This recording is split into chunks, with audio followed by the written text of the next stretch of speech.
Here is an update to a story I've talked about a lot on this live stream. It involves Washington State because they recently passed a law in May that basically required clergy members to report any sort of abuse that involves a child to law enforcement. That was the rule. Priests were now mandated reporters.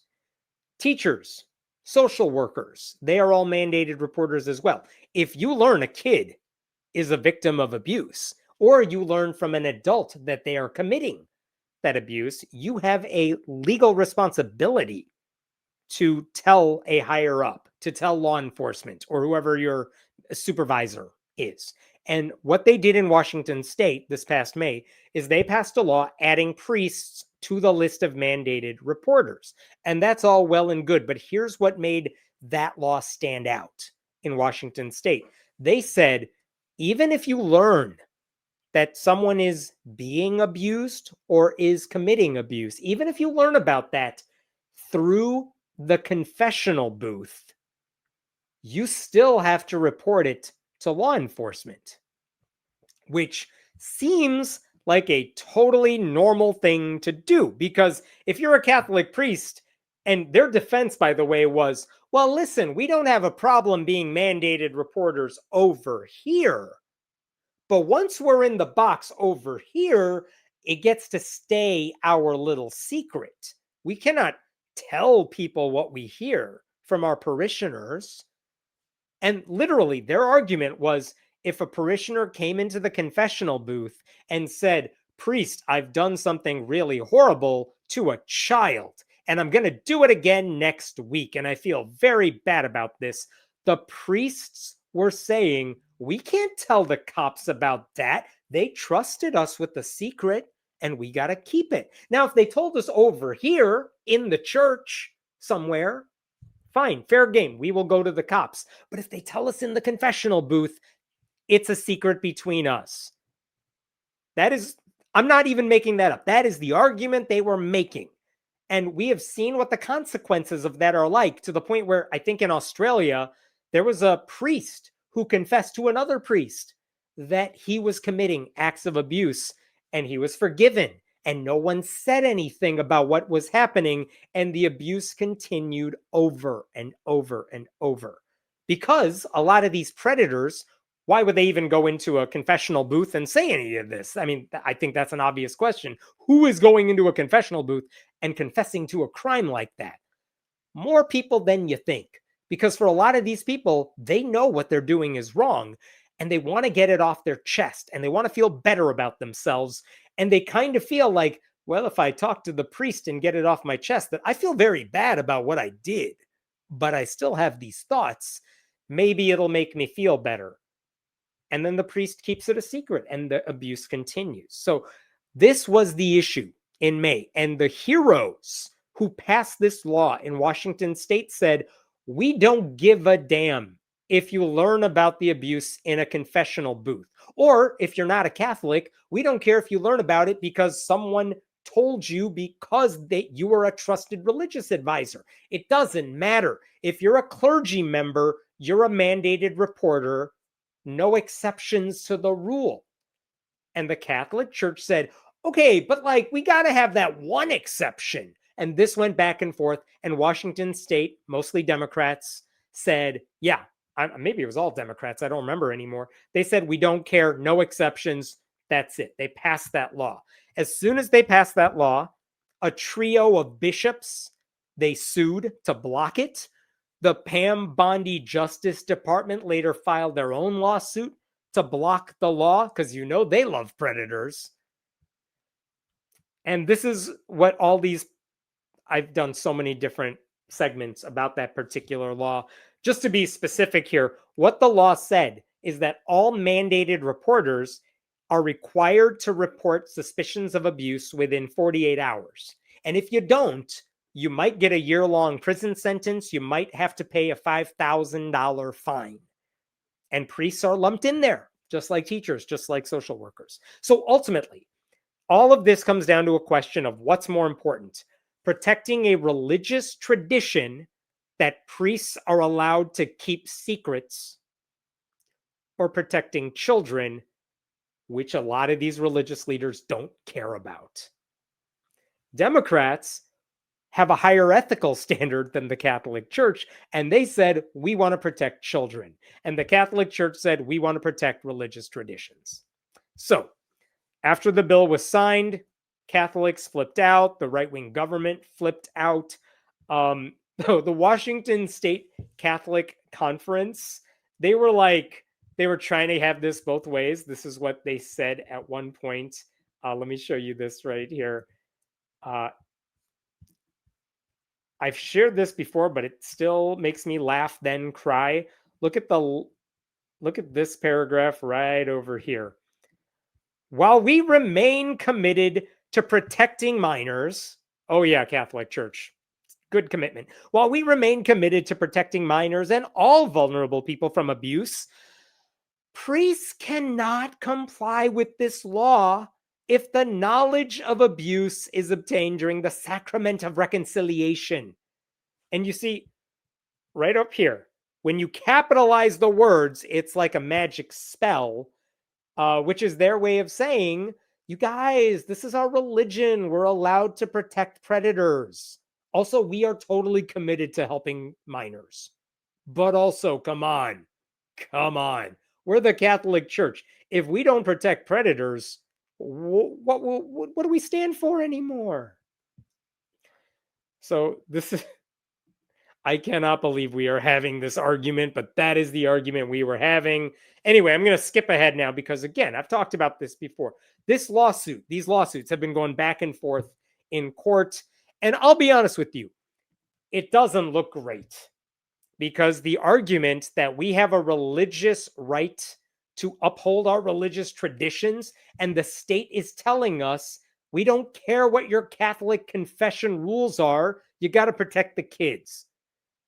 But the law also gives a lot of deference to your religious beliefs. If your religion says you got to do something, it's in the rule book, the state cannot force you to violate that. And so the way the Supreme Court has ruled, the way a lot of conservative courts have ruled, it was very clear to a lot of church-state separation people that I don't know if this law is going to stand. And that is disturbing, but that's also how our country works now. I want to quote really quickly Governor Bob Ferguson of Washington State. His reaction to the back and forth of all this, he said, I am disappointed my church is filing a federal lawsuit to protect individuals who abuse kids. Good answer. So, in July of this year, right before the law was scheduled to go into effect, a federal judge said, I'm blocking this law from going into effect because I'm still waiting to hear from all the sides. And also, the judge pointed out, it seems like the Catholic bishops are likely to succeed on the merits of their free exercise clause challenge. Basically saying, look, I haven't ruled on this yet, but the Catholic Church, I think the law is on their side right now because they're going to say this is part of our religion and you're forcing us to violate it. But we didn't have a ruling yet. He just put a pause on the law going into effect. And here's the update. Here's why I'm mentioning this now. There was a big update this week because it seems like state lawyers who work for Washington State have concluded we're not going to win this case. And because of that, they're trying to salvage whatever they can. So they issued a compromise. And this is what they did. This came out October 10th. Under the stipulations of their compromise, the state and county prosecutors have agreed, as the court ordered, not to enforce reporting requirements for information clergy learns solely through confession or its equivalent in other faiths. And just to translate that, all the lawyers who work for the Attorney General in Washington are basically saying, we're not going to make priests tell the cops what they heard if the only time they learn about this abuse is confession. So they are exempting confession from their mandatory reporting law. which was kind of the whole point of the law. Which makes you question, like the obvious question then is, well, then what the hell did they salvage? What's the compromise here? The compromise is that priests are still mandated reporters, which, yay, I mean, that's a good thing. Priests can be punished if they don't report abuse that they learned about through casual conversation in the church. But apparently, if someone confesses abuse in a confessional booth, they can keep it a secret forever. And this is what the Attorney General said. Today's agreement respects the court's decision in this case and maintains important protections for children, said Attorney General Nick Brown. It keeps crucial portions of Washington's mandatory reporting law in place while also preserving the legislature's authority to address issues with the law identified by the court. That's a lot of words for saying, yeah, we give up. We're not going to win this one. Have your secrets. I guess if you don't give a shit about children, fine, we lose, but at least you're kind of mandated reporters. Not in the place where everyone's going to confess their crimes, but everywhere else. Side note, Attorney General Nick Brown was on season 2 of Survivor. That's a real thing. Not important, but just saying. So very disappointing. But this is kind of the outcome a lot of church-state separation experts expected. And because they are settling this, because they have issued this compromise, all the lawsuits go away now. No money exchanges hands. And, a few more kids may continue to suffer sexual abuse, but the Catholic Church has decided that is a worthy sacrifice if it allows them to cling to their favorite ritual of protecting predators. And that is something that they very much care about. There was a press release issued by the right-wing Alliance Defending Freedom. I just want you to see how the conservatives are framing this compromise. They're talking about the confession stuff here. Violating this mandatory religious obligation is a canonical crime and a grave sin with severe consequences for the offending priest, including removal from the priesthood. Washington's law would also harm members of Orthodox churches. By piercing the sacramental confidentiality, the law deters believers from confessing certain sins or even from going to confession at all, and so prevents them from mending their relationship with God. What the hell? None of that talks about abuse for children, but look at what they're saying. You are forcing priests, had this law gone into effect as intended, you are forcing priests to violate their religious beliefs to protect kids. Who cares? Their religious beliefs are what matter. They could be removed from the priesthood. Who cares about the kids? You don't want these priests removed from the priesthood, do you? They might go to hell. Again, who cares? You made up hell. I don't care what your fictional... I don't care about the fictional prison you created for yourself. And this idea that, if you don't allow priests to keep secrets, some people may not confess any secrets. Who cares? Priests are not your therapists. Go talk to someone who cares. I don't care if you go to confession or not. It doesn't matter. None of these people care about children. It's so not important to any of these people. So congratulations to conservatives and Catholic religious leaders, I guess. They got what they wanted. Predators are protected. I did appreciate that the Washington State Standard, which is an independent news outlet, they spoke to State Senator Noel Frame, who is the Democrat who pushed for this law to pass for years. And she had to compromise time and time again. And this year, she said, I am not compromising. I think priests should be mandated reporters, even in the confessional booth. And she got this law passed until this compromise. This is what she said. My goal all along with this bill has just been to protect children. And I hope that closing the book on this lawsuit allows for that to happen. Children need to know that when they go to a trusted adult in their life to ask for help, like a member of the clergy, they get help. That's how we break the cycle of abuse and do better by our next generation.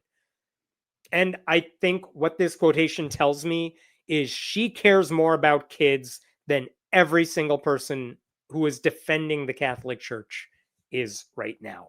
Like, how come the priests aren't saying that? Because they don't care. That's what this boils down to.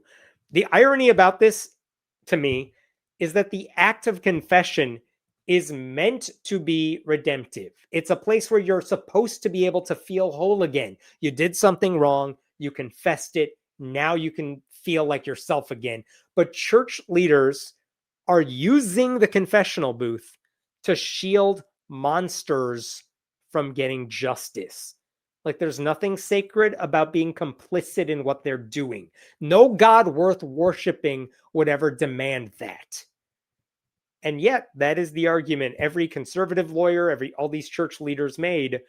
Like, the heroes of this story are people like Senator Noel Frame, Governor Bob Ferguson, the ones who fought to pass this bill knowing what they would be up against, because they dared to argue that it doesn't matter what your religion is or your beliefs are, none of that should come before the safety of a child.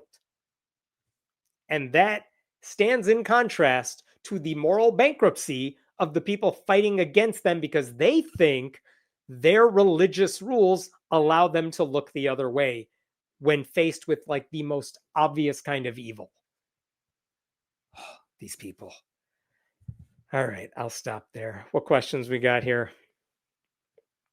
The religious zealots are doing their very damnedest to undo that law and backdoor it. And now they might have. Now they did. Yeah, they got their way. I mean, story of our current legal system, right? Religious zealots always get their way as long as they could say it doesn't matter what the law is because my religion says the opposite. And the Supreme Court has said, yep, that's a good enough argument for us.